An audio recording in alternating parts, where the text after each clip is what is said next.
Oh, kumusta mga ka-Noisy? Welcome back sa ating YouTube channel, Filipino Noisy. So ngayong araw, another update naman tayo about full politika ng ating bansa.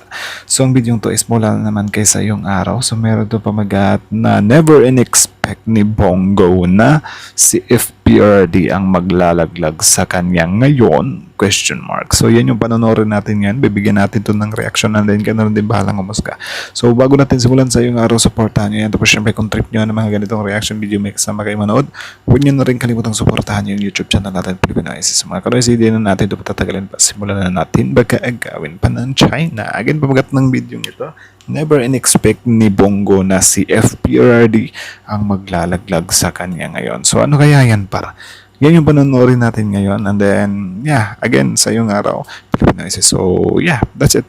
So, watch and learn. Alam mo, hindi ako mag-ibang puro bilyonaryo to. Bilyonaryo to. Ah, okay. So, yan yung sa election nata. Election ba? Or, I think ito yung ano eh. Yung kay Doris ba yun? Bilyonaryo to. Bilyonaryo to. Malaking kasinungalingan po yan, tahasang panloloko yang ganyang halaga. Grabe. Bilyonaryo tapos 32 million. Like, tayo lang talaga pinagloloko ng mga to eh. Kasi alam niyo, kilalang kilala itong si Bongo na nakatira sa Ayala, Alabang. Senator Bongo, inilaglag ni former President Duterte. Grabe, nakakagulat ito. Halika, atin itong pag-usapan mga kaibigan. They're not really after even the mid-level operators. So, mananaro down yung mga mai-issuehan ng warrant. Eventually, probably, at most, mga apat ang mai-issuehan. Including former President Duterte na po. Yes. So tatlo. If we have Senator Bato de la Rosa, who do you think are the other two? Bongo and Albayalde. At what point do you think magkakaroon ng, if any, warrant of arrest against them? Mga next year na yon, yung dalawa. But si kay Bongo, tingnan natin. After namin i-file nito, bibigyan namin ng kopya, yung ICI, para makita nila na ito na eh. Ito, diretso talaga ito. Tatay at kapatid, binigyan mo ng bilyon-bilyon na kontrata. While you were in power, covered nila yun. Kanina naman po sa Pinay. Billion-billion. Kapamilya ni Bongo. Diba? Conflict yun pare. Tapos ipakita mo ba naman sa tao na, or parang i-challenge mo ngayon sa publiko para lang magmukha ka talagang kabilib-bilib na ako mismo yung magkakaso sa family ko kapag ka na-prove nyo. Diba? Like talaga lang ha. Diba? Hindi nyo nga mahatul-hatulan si FPRD na hindi mo kamag-anak yan eh. Yung family mo pa kaya. Ay, swag kami. Sa amin, dating Pangulong Duterte at sa kapamilya ko. Trillanes, you are barking at the wrong tree. Kung seryoso ka talaga, bakit di mo kasuhan yung mga totoong mga corrupt talaga? Bakit di mo kasuhan yung mga financials mo? Yung mga contractor. Yan na nga, yung mga totoong kurap, paano nasagi kayo eh? Di ba? What if kayo talaga yung totoong kurap and then kayo talaga yung tinutugis? Di ba? Of course, sasabihin nyo yan, tatamaan kayo eh.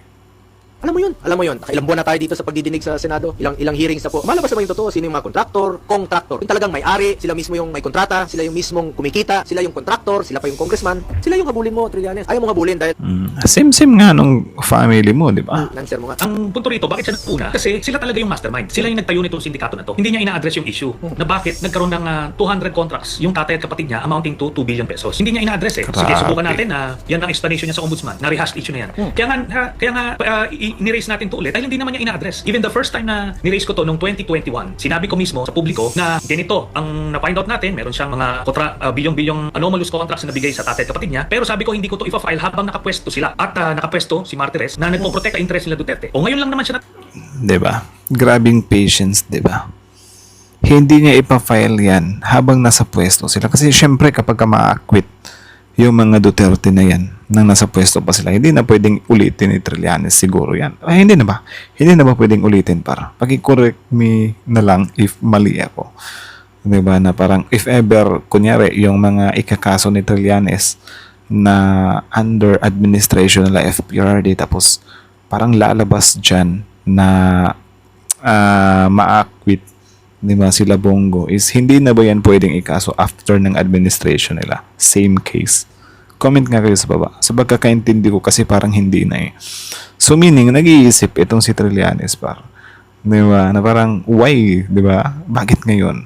Kaya nga yung mga victim nung EJK, hindi talaga nila totally pinursu nung time ng FPRD. Inintay talaga nila na huminog or mawala sa pwesto. And then, effective naman para. Kasi kung hindi effective yung ganyang strategy, wala sana sa dahig si FPRD ngayon. So ngayon, since nasa dahig si FPRD, so effective 'Di ba? Yung patience na ginagawa nila. Problema kasi sa mga Duterte na to, wala silang patience eh. Ngayon nila inuuga talaga yung admin, yung mga kalaban nila, like seryoso kayo. 'Di ba? Yeah. Tanggal sa pwesto si Martirez nung natapos yung term niya, kaya ko finay. So, ngayon, bakit sila yung nauna? Kasi talagang sila yung mastermind eh. Sila yung nasa likod ni Diskaya, sila yung nasa likod ni Bernardo, sila yung nasa likod ni Brian Alcantara. Kaya kita mo, wala silang sinasabi kung sino yung mga padrino nila nung Duterte administration. Nilaglag pa ni Duterte si Bongo ang hindi mo alam na kwento sa likod ng 32 milyong salin. Alam mo ba yung taong sinasabi nilang dapat loyal at walang bayad ng korupsyon? Yung laging nasa tabi ni Tatay Digong. Paano kung sabihin ko sa'yo na mismo si Duterte na ang tila naglalaglag sa kanya ngayong wait, too early to judge. O hintayin mo to, ang salin ng isang tapat na lingkod. Ayon sa huling salin, Senator Bongo, as of June 30, 2025, ang kanyang assets ay mahigit 44 milyong piso na may liabilities Grabe. na mahigit 12 milyong piso. Kaya ang kanyang net worth ay nasa mahigit 32 milyong piso. Simple lang, di ba? Pero, teka, bakit sinasabi noon ni former President Rodrigo 32 million? Sinong maniniwala dyan, par? Siguro yung mga DDS. Pero I think yung mga DDS na yan, hindi rin maniniwala na 32 million lang yung di ba, net worth ni Bongo. It's just hinahayaan na lang nila kasi alam nila issue yan eh. Tsaka idolo rin kasi. Di ba? Do you think kahit ba DDS naniniwala na ganyan lang yung net worth ni Bongo? 32 million. Di ba? Duterte na siguro ay isang bilyonaryo? Pakinggan pa natin ito.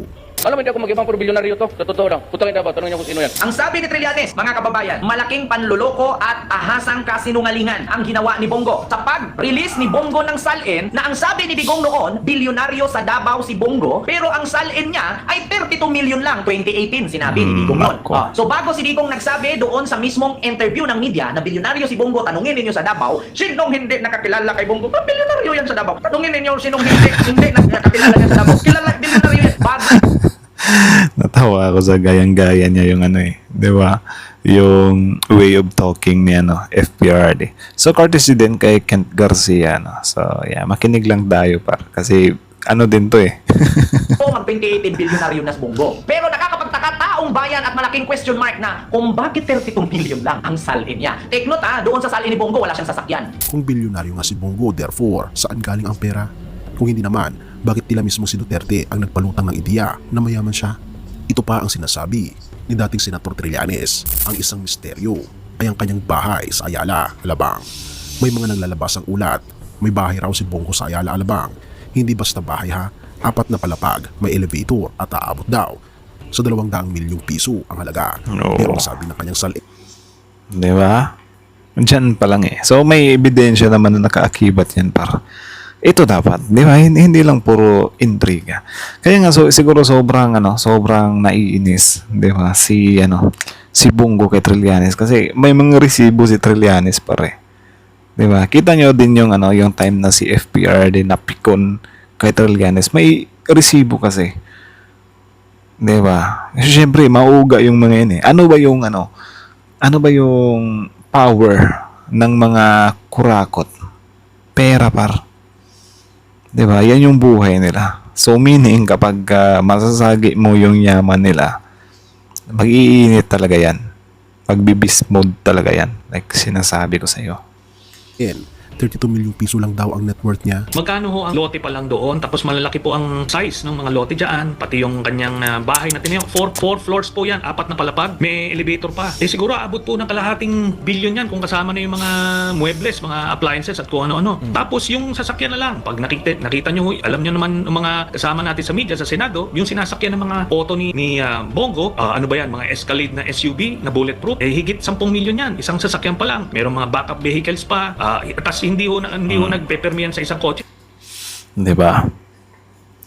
Naka-bulletproof pa. Kaya sinong pinagloloko? Yung kay Cheese nga, konti lang din yung salin nila. Ba't kumukonti yung mga salin nila? Mga victim naman yung mga yan Nagpapalit-palit yan. Tignan nyo lang ho yung nasa garahe niyan sa bahay niya. Talagang doon pa lang ho siguro abot na ng 200 milyon sa kotse pa lang. Kaya sobra naman na panloloko yan.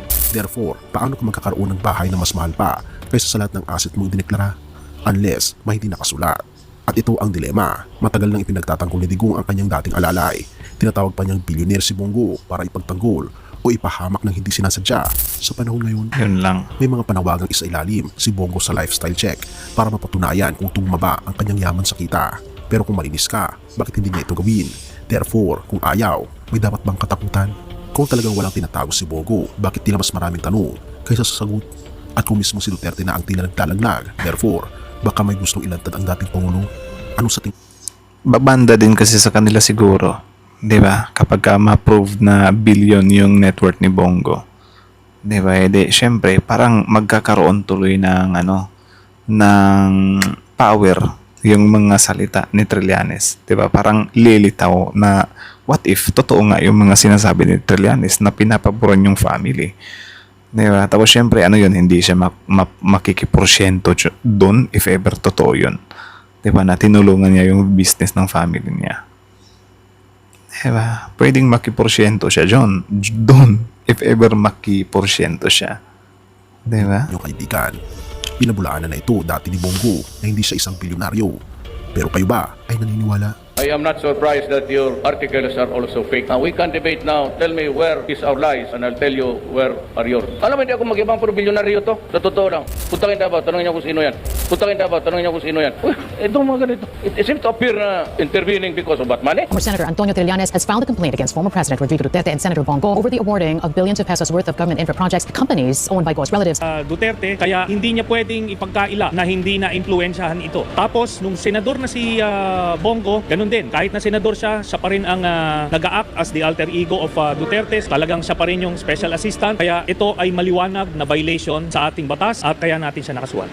Lucas 8 verse 17. Yun. For there is nothing hidden that will not be So, yan lang naman mga So, again, ang video to is mula kayo sa yung araw. So, supportahan nyo yan. Original video link in the description box below. Tapos, syempre, bago nyo iwan yung YouTube channel natin, Filipino IC, like, comment, share, subscribe. So, sa yung araw, original video link in the description box below.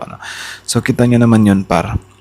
Daw, di ba? Parang aksidenteng nabulgar ni FPRRD yung yaman ni Bongo.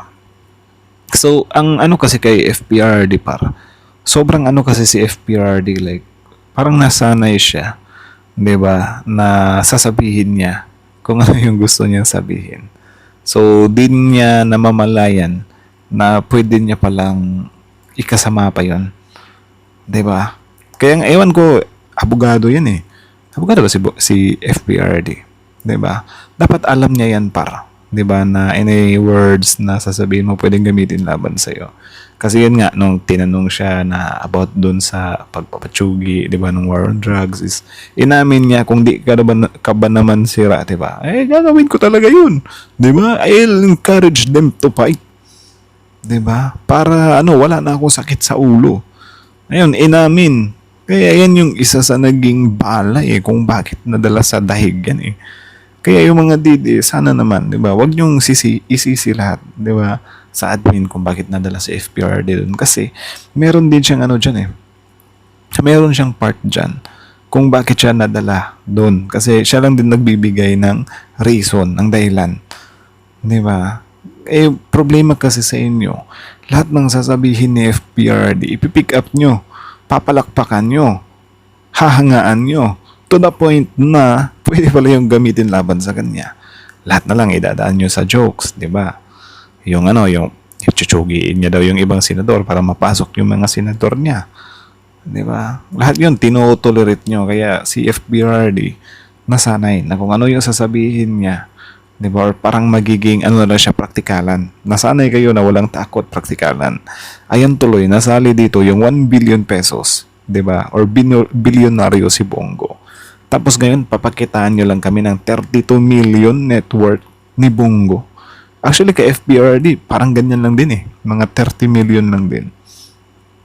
Diba? So, sobrang hirap paniwalaan. Actually, pwede nating paniwalaan. Kaso lang, itong si Trillanes kasi, sobrang dami niyang inilalabas para na resibo.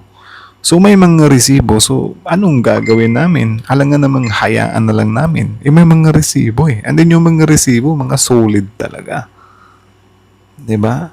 To the point na, mapapaano ka na lang talaga na, DDS lang naman yung hindi naniniwala sa resibo ni Trillanes Di ba? And then, yun nga, sabi ko nga sa inyo kanina, yung 32 million net worth na yan ni Bongo, di ba?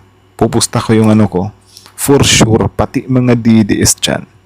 Di ba? Hindi lahat ng DDS naniniwala na 32 million lang yung net worth ni Bongo. For sure, merong ibang mga DDS dyan na kahit sila aware na nanloloko lang si Bongo na 32 million yung net worth niya. Diba? It's just hindi na lang nila pinapakialaman yan. Kasi syempre, dadali yung ano nila eh. Isipin nyo, ilagay ni Bongo yung true ano niya, totoong salin niya.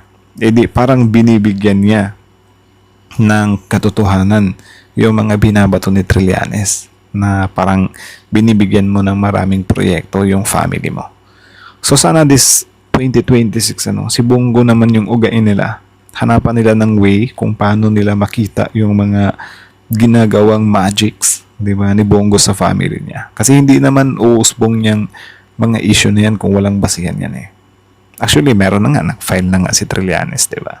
It's just, sa ngayon kasi medyo weak pa lang yung yung na-build up nila na di ba? Pero sana, this coming 2026. Pero I think din pala, magiging double din si Bongo, kasi yung sa issue sa family niya, parang tinaano niya ng mga projects. Tapos sa ICC pa. So, double din pala yun. So, I think parehas sila ng sitwasyon ni Bato. Diba? So, yan. Kakaano nyo kasi yan eh. Kakaano nyo na untouchable kayo. Di nyo in-expect yung mga ganitong rainy seasons. Diba? Masyado kasi kayo nagpadala sa grids. But anyways, that's it na lang muna. So, Happy New Year na lang sa lahat. And then, yeah, this coming 2026, sana, it's either Bongo or Bato. Diba? And then, sana meron na tayong result pala dun sa yung kay FPRD dun sa Dahig. So, antayin din natin yan. So, anyways, that's it na lang muna. So, again, sa yung araw, supportahan nyo yan. Tapos, syempre, contact nyo ng mga ganitong reaction video may kasama ka manood. Huwag nyo na rin kalimutan supportahan yung YouTube channel natin, Pilipinoizy. So, that's it sa yung araw, Pilipinoizy. Like, comment, share, subscribe, Pilipinoizy is out.